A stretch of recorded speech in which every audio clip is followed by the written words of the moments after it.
Hello, everyone, and welcome back to another episode of the Courageous Curiosity Podcast. Thank you all for who have been waiting. We took a little break over the summer, and we are back. School is back. My name is Ben Mainka, Superintendent for Novi Community School District, and I'm super pumped. Today we have another episode that is super interesting. We have two gentlemen who are some of my esteemed colleagues, but also people who are very impactful for the work that impacts children in our state. And so we're going to talk today about how the legislature and the government in general in our state impacts local schools and our policies and kind of how these things, I think about when I was a kid, and probably some of the parents that might tune into this episode were children. There was a program on PBS called Schoolhouse Rock, and there was this, I'm Just a Bill song, and we all memorized the song, and it was kind of a thing. But I think a lot of us have actually forgotten about how impactful schools can be, or the legislature can be, and the government can be related to how schools operate. And I think a lot of people talk about school boards, and we can certainly get into that. But I'm super excited to have Matt Schueller and David Randels here with us today, and I want to give each of you just another, an opportunity to kind of introduce yourselves, say a little bit about what you do, maybe your background, for anybody watching the show to have a little background on your audience. So Matt, why don't we start with you? Sure. Again, my name's Matt Schueller. I'm the Director of Government Relations for MASA, which that's the Michigan Association of Superintendents and Administrators. So we are the association for all the public school superintendents in the state. So that's how I work with Ben here. I've been doing this almost 4 years now. And before that, I was a legislative staffer, just like a lot of lobbyists started out as. Before that, I was actually a lawyer in New Jersey, which is as bad as it sounds. So I'm really, I love what I do. It can be very hard, but I have two kids in public schools. My wife works for public schools in DeWitt, Michigan, north of Lansing. So it's great to do something that actually literally impacts your community and your family. And I imagine as a lawyer, it probably helps you navigate and understand the way that bills are written and all of the different things that you have to think about in the job that you do now. Yeah, absolutely. I think so. And also just kind of, I think one of the hardest parts of our job, and I'll let David chime in, is, the school budget bill, which we're trying to get done. It's over 300 pages, and you have to be able to very quickly kind of figure out what's changed, what's important, and then get that information out to our members and the community as quickly and accurately as we can. Yeah, one may or shall can have a pretty big impact. Absolutely. On how there have been entire bills ruined by a may or shall that had to be redone. Sure, so. I bet. All right, David. Hi, I'm David Randels, the executive director of government relations for Oakland schools. So unlike Matt, my world is a little smaller. He has every superintendent in the state of Michigan, and I work for just the school leadership in Oakland County. I work for the ISD, the Intermediate School District, and I provide services for state and federal relations for all the school boards and superintendents and other administrators here in Oakland County. And I've been doing it for the better part of a decade and a half at this point in some form. So I am deeply embroiled in all of the history of K-12 public policy and politics in our state. Yeah, and I think you're selling yourself a little bit short. There's no committee that I've been on that doesn't know about your work. And Oakland County is, quite frankly, it is the epicenter for a lot of the politics in the state of Michigan. I think your work on K-12 Alliance, of which I'm also a member, K-12 Alliance representing the Tri-County area, Oakland, Macomb, Wayne, and now Genesee and others, St. Clair County as well. I think, in the K-12 Alliance group that you're very actively involved in, we have over half the state's population of children. So your work is very important and very impactful, and appreciate both of you and kind of what you do to try and keep our students and our staff and education at the forefront of the decisions that are being made. So speaking of that, I'd like to kind of shift, and either one of you can kind of take this question, but I would say for the average person that sends their kid to school every day, maybe they're working in a 9-to-5 typical job, they just kind of assume that their school principal and the school board are going to do the best things for their kids. And in general, that is what we try to do. But they may not realize just how impactful the state government is. And so I would love for, one or both of you to kind of opine a little bit on how does the government in our state impact schools, just kind of from a macro level? David, you want to start out? Well, it's a really good question. The legislature and our friends in Lansing and increasingly in Washington, D.C. are involved in just about every decision that happens at the school level. And I think people don't understand that. For example, we're embroiled in a budget conversation right now. Almost all the operational dollars that schools spend, and by operation we're talking about people. We're talking about the people you hire as a superintendent, the district hires and employees. Almost all of those dollars, before they come to you to spend on programming, get sent to Lansing and appropriated in the form of budgets, which are really just laws that are passed every year, and sent back to you. And the decisions that are made there are really putting constraints on local districts and how they can spend dollars for students, on programming, and the timing of that all matters. So it's significant input and impact by the state legislature and the governor's office every single year on basically every single major decision. Wow. And I think one area that we've seen increase in the last 2 to 4 years, really maybe since kind of COVID, is increasingly laws or at least proposals that impact schools that really aren't necessarily focused on pure academics, that aren't budget related. One example that has gotten a lot of interest, has not been signed by the governor, but it's kind of been in both chambers, is what to do about cell phones in schools. And that is obviously going to have a very big impact on every public school child in the state. There's a few different proposals on kind of how to restrict them, whether to kind of leave it up to every district to kind of decide what kind of prohibitions to have, or to be more kind of strict and say for this age band, you cannot have cell phones during instructional time other than these exceptions, et cetera, et cetera. So I think we've seen a lot more from Lansing lately that deal with schools that schools have to deal with, but that aren't necessarily related to funding or curriculums or what you would typically think the legislator is kind of directing. Yeah, and you're making me think about how partisan things have gotten, in more recent years. And I think as a public school district, our whole charge is to be neutral and unbiased, and we're here to support children. And there's a variety of perspectives that we represent, but there's no doubt that when you see some of the bills and some of the legislation come through, there are politics that are driving a lot of that, and I think both at the national and state level.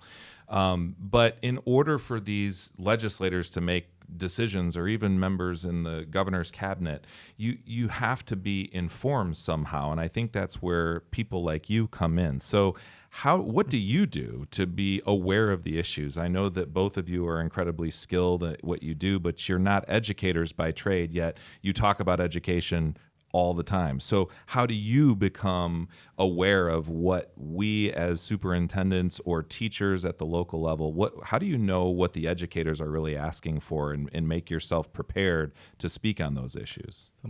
I'll take that one and then hand it over to David. I mean, honestly, for me, most of it is talking to my members, like Superintendent Mainka here.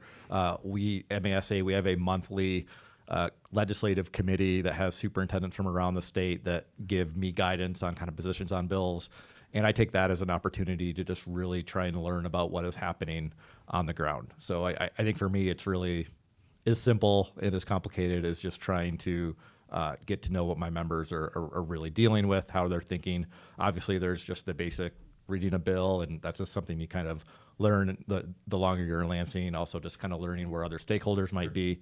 But I really think it's pretty simple for me, and it's just listening to my members, which are superintendents, and just kind of knowing where they stand. Sure. Yeah, I mean, Oakland County is a diverse place. It's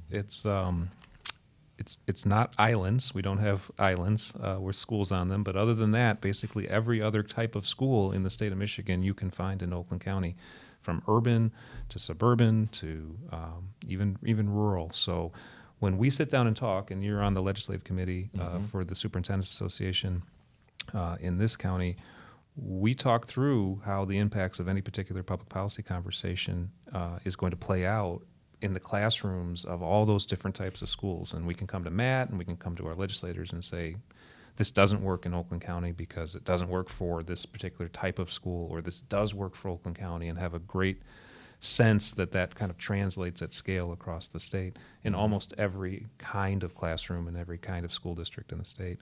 But it really is, as Matt said, it's those conversations that we're having on the phone on a daily basis, in our committee work, and around our superintendent's tables and school board's tables, and that's how we find consensus. Sure. I also ask my kids after dinner each day. I mean, that is actually one of the best things you can do, is talk to students about their experience, right? Yep. And I think if you can understand the tangential relationships between maybe what a decision in Lansing could do ultimately done at the classroom level, that's the most impactful feedback you can get. Yep. But I think we got a good perspective on how you're getting information that you're then taking to, I think about the musical Hamilton, and we're a musical family. My kids love Hamilton. And so we go to the show, and, there's this song called The Room Where It Happens, right? And there's basically, Aaron Burr's trying to get into this meeting because he knows that certain people are going to make these decisions behind closed doors. And so I think there's this kind of mystical, how, I don't remember lobbyists being involved in Schoolhouse Rock, right? So talk to me about how, getting from an idea, that maybe a constituent has, or maybe a lawmaker has run on a platform or whatever. How does it get to becoming a law? That just simple overview of that process, and maybe what you do to kind of, in many cases, probably snuff out things that could be damaging or not healthy for a public education. I was going to say, Ben, I think what we have to do most of the time is play defense and stop bad ideas. I wish we had more time to kind of develop really good new changes in public policy, but it seems like we're playing defense a lot. I would say there's kind of two different tracks, if you will. One is just kind of the normal track that are, most bills, where a legislator will get an idea that could come from a constituent, or that could come from someone like myself or David, a lobbyist. They'll get a bill draft going, and again, this is kind of the normal default process. And if that legislator and their staff is good at their job, they'll kind of know who the relevant stakeholders are. And before a bill is even introduced, they will say, hey, David, we have a bill that we think impacts Oakland schools. Will you take a look at it? Not asking for your position, but kind of give your initial feedback. And so a lot of work can go into it before a bill is even introduced. Okay. Then a bill will get introduced, and then it goes through the committee process. And again, that can be a very normal process where the bill's just up in committee, and that's where people like myself and David, we might testify. We might get one of our members to testify, either in support or opposition, and then changes can be made, and then it goes to the floor where kind of the same process happens. Yeah. That's kind of the ideal normal track that happens on a lot of bills, but it doesn't seem to happen a lot on education bills. Okay. The other, and I'll cue up David here. The other scenario, frankly, is Hamilton, The Room Where It Happens, and that's where I feel like we're kind of headed with this budget stalemate. Is we've all done a lot of work. We've tried to have our members, give their voice on what we want to see. We've had a ton of meetings and phone calls, but at the end of the day, it's going to be 4 or 5 people in a room that are going to decide what our school budget looks like. Yeah. And so that can be horrifying. So everything that we're doing right now is to try and get our needs from our members into that room through those people. David? Interesting. Yeah, I mean, Schoolhouse Rock is apt. It's still a thing. And one of the things we all learned in civics class or social studies class was how hard it was for things to get from an idea into law. And that's on purpose, right? It takes a long time. There's a lot of hurdles. Changing the law that everyone in this state or this country have to follow should be hard, and it is hard. I think that's a it is good part of the complicated. system. It's a good point. And that's on purpose. That's how this whole system is set up, and I think that's still true.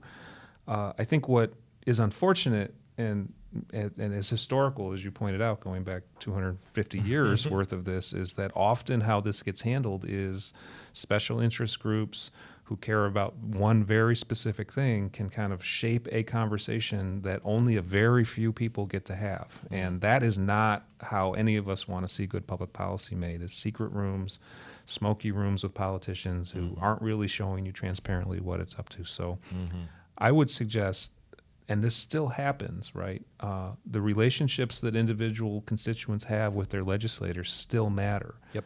Holding your legislators accountable to being in those rooms or to knowing what's going on in those rooms is really crucial for us as constituents, as taxpayers, as members of communities. That's their job.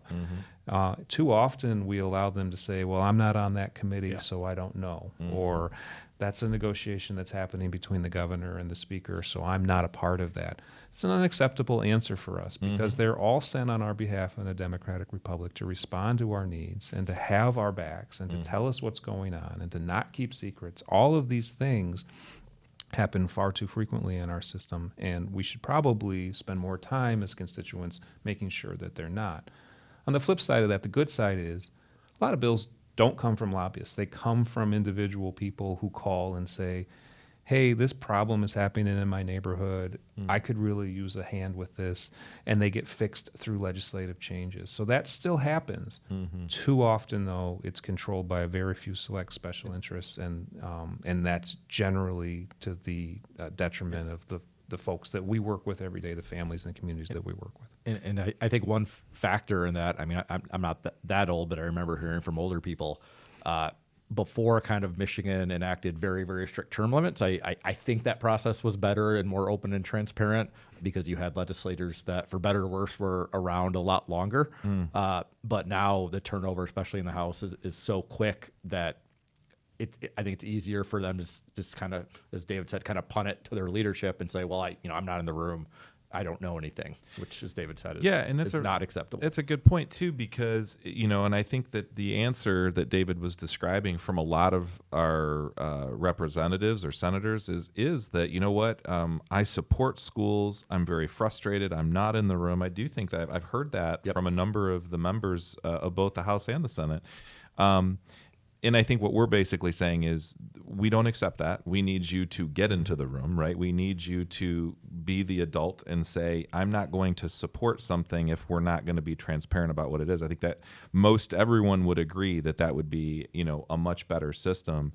But I think to kind of what you're saying, if I'm a particular corporation or company or large organization that has deep pockets, I have more of a say then in whether or not I'm going to donate to your campaign. And it seems like people are literally campaigning as soon as they get elected. It's like I got elected and now I'm campaigning, again, for another a year out. And that makes it, they're thinking about, am I going to be employed in another year, if I don't follow the party line kind of a thing. If I can make one more point, and we see this in Washington as well, but I think we've seen it in Michigan too, just the changing of districts. We call it gerrymandering. I think that's also played a role. As fact, as you're right, they are campaigning, but a lot of times they're not campaigning for a general election where a Republican is going to face a Democrat. They're trying to not get primaried, and so they are trying to kind of serve their own base. And again, I would argue, to David's earlier point, that can be in direct conflict to what's good for the district overall. So I think it's acceptable for a legislator to say, this is very technical. I'm not on the energy committee. This is about solar siting or energy policy, and that's not my space. Schools are different. And I would guess that every single candidate for public office in this community for the past 50 years, when they've gone out and campaigned and knocked on doors, they have mentioned schools to their prospective constituents. I'm going to support schools. Whether they're Democrats or Republicans, it is a key, fundamental, constitutional, we the people level responsibility for the folks that we send to Lansing and to Washington, is to support and encourage public education in this state. So you can't knock on doors and say, I'm going to support public education, and then when you call and say, I'm interested in what's going on in those smoky rooms where secret stuff is happening, say, I don't know, I'm not a part of that. So that's the accountability. If you're going to come to us every 2 or 4 or 6 years and say, I need you to send me back to do this job on behalf of our schools, when we're talking about the critical work of schools in K-12, you have to be in those rooms and you have to be able to answer questions as they're developing. We can't be surprised, as we often are, by some shady deal that comes out at the very end. So I encourage everybody to every single one of the people listening to this should know your state representative. That district is so small that you should have a personal relationship with your state representative at any time that they're elected. State senators are a little bit bigger, but you should see these people, right? They should be visible in your communities, and you should ask them what's going on with our schools, and they should have good answers for you. Congress, U.S. Senate are actually huge districts, but again, you should still have some reasonable conversations with those folks occasionally. To David's point, things filter up. I mean, even at the very lowest level, your local elected official at a let's say a county level or even a city level, a lot of times they'll talk to their state rep. And if they heard from you, they might say that to their state rep. Their state rep might then talk to their state senator. The state senator might then talk to their congressman. So again, that's why we really try to get everyone involved in the community when we're really advocating for something, because things tend to kind of filter up. Correct. Yeah, I've been very impressed with our local representatives and senators. They've been very supportive of public ed, and I appreciate that. I think that, to echo what you were saying, David, the all of our paychecks, every single person that works here legally in this state has money taken out of their paychecks, and that money goes to the state government for them to allocate. And one of the largest things that the state allocates funds for is for public education, to be able to support an educated and thriving community and population. And as we sit here today, we're fast approaching October 1st. There was a deadline that's in statute that, for example, public schools have to pass their budgets by July 1. I'm not aware of any public schools in the state that didn't meet that obligation, yet there's a statutory requirement that the state legislature also pass their budget by July 1. And it's kind of like, here we are at the end of September, and that's multiple months away. That's kind of been just kind of blown by. Yep. And we're fast approaching, what could be considered a colossal issue in the fact that we're seeing the talks of possible shutdown. And so in the event that happens, schools are not immune to those things. So, maybe talk for a second about just the importance of the budget. And I always say, in education, oftentimes, people will say, oh, kids these days. And I just say, no. Kids, our issues are almost never kid issues. Yep. Our issues are adult issues. And this is squarely an adult issue, particularly the people that we send to Lansing to appropriate the funds that we give them for our systems and running our government effectively. So talk about the ramifications of this adult issue related to how it could impact schools across the state of Michigan. Yeah, this is a awful situation. The school boards of the state have done their job. They've passed, as you said, school budgets, trying to fund programs for students in classrooms. The superintendents have done your jobs. You've hired based on those budgets and filled those classrooms and set policy for your districts. The taxpayers have done their job. They've spent their dollars on sales tax and paid their income tax and filed theirs and sent the money to Lansing because that is what our system is we send our money to Lansing. Not every state does that, but that's what we do here. And Lansing, for no reason whatsoever, has decided to stall out and get into a partisan fight over non-related to school issues and not pass our budget. In fact, this year, the fight is about roads. They want to take money out of the school aid fund and transfer that into the roads fund to use that to pave roads. We know that's really unpopular with the people in the state, but it just shows you how things can become abstracted and disconnected from the will of the people because people aren't calling and paying attention to these things. So we're at this point late in September for no reason whatsoever, even though everyone else has done their jobs, where we don't have a school budget. And if that goes past October 1st, which is when the state's fiscal year starts, we will see, just like we've seen in Washington, D.C. for so many times, a shutdown of our state government in a way that we believe will negatively impact school districts, will negatively impact our students. We'll see some programs that are currently funded end abruptly. We can talk about some of those if you want to. We will see districts have to take out loans to cover their payroll costs. Those loans come with the same interest rates that we pay on everything else, so it'll be added unnecessary cost to school districts. And we'll see districts who have savings, who maybe have earmarked those savings for construction projects or other projects that are critical for the needs of their students and planning for that needing to be drawn down in order to pay their employees. So it's just a tragic situation. It's completely unnecessary, and frankly, it's infuriating. Yeah. It's I've been calling it kind of a fake crisis. This isn't 15 years ago when there was a big recession. There was a very there wasn't money. This problem is almost the opposite as far as David so eloquently said. They, as a Lansing, at least some people in Lansing, want to take schools' money for unrelated projects. I also want to go back to the July 1 deadline, and it annoys me when people in Lansing call it, just a statutory deadline, or they try to kind of, use really nice words. It's a state law that they passed, and this governor actually signed it. It is a state law, and I guess I'll ask you, Ben. You follow state law, right?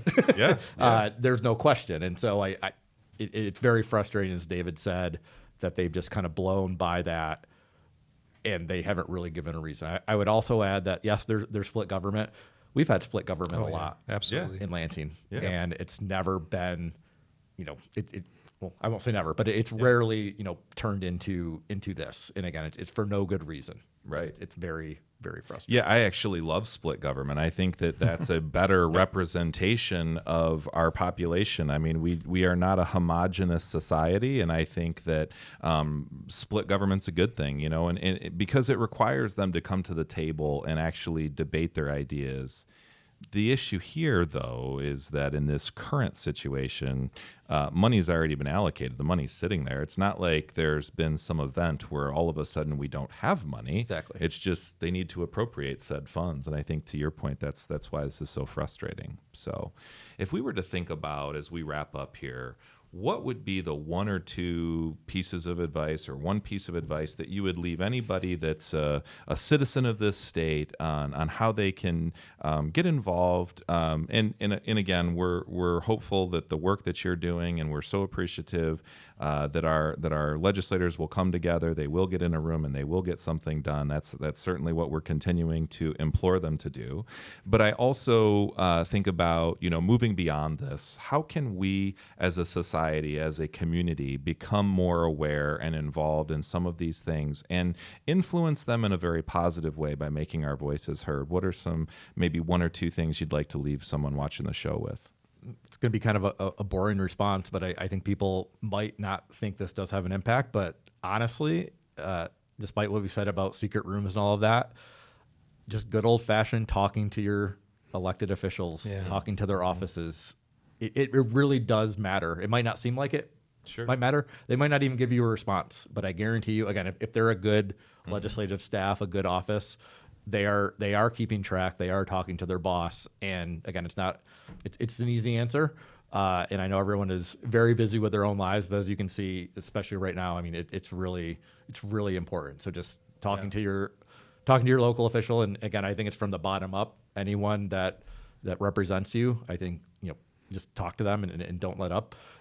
Be respectful, be polite, but be firm. Yeah.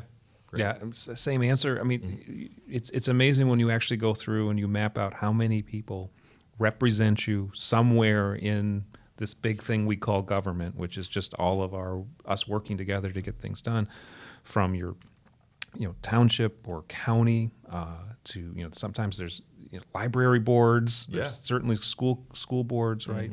We're familiar with them. Your state reps, your state senators, all the way up to the president of the United States. When you put all that on paper and you look at how many people there are who are in some way in service to you in a democratic republic, you start to think, wow, that's a lot of people very quickly. But what I tell people to do is choose a few of those each week or each month or whatever is comfortable for you, and be thoughtful about trying to make some sort of contact with your park commissioner this week, or your school board member this week, or your state rep next week, right? And just map that out. And if everybody just did that, right, where you just once on a regular basis reached out to someone who's working for you and representing you at some level of government and tried to touch as many people, we wouldn't have the problems we've talked about today, because they would not, as Matt said, be able to ignore everybody's comments and input as much as they do. So well stated by both of you, and I can't thank both of you enough for taking the time. I think it's my hope for this is that not only members in our community, but people across our state will learn a little bit more about how they can get active, how they can take a role. And I think, the point is well stated about the good old-fashioned relationship building with those who are in our service that we elect and we send to those roles. I'm really grateful for your time. Keep up the good work. Keep up the good fight. And I think for everybody to also recognize that these gentlemen, among others, I know there's a group of people that are out there fighting for education in our state. They are out there doing this in service of children, and we're super, super grateful for keeping them at the forefront. So we hope all of you have a wonderful rest of your week. We urge our legislators to get it done. Get it done. And thank you for tuning in today. Everybody stay curious, and let's go Wildcats.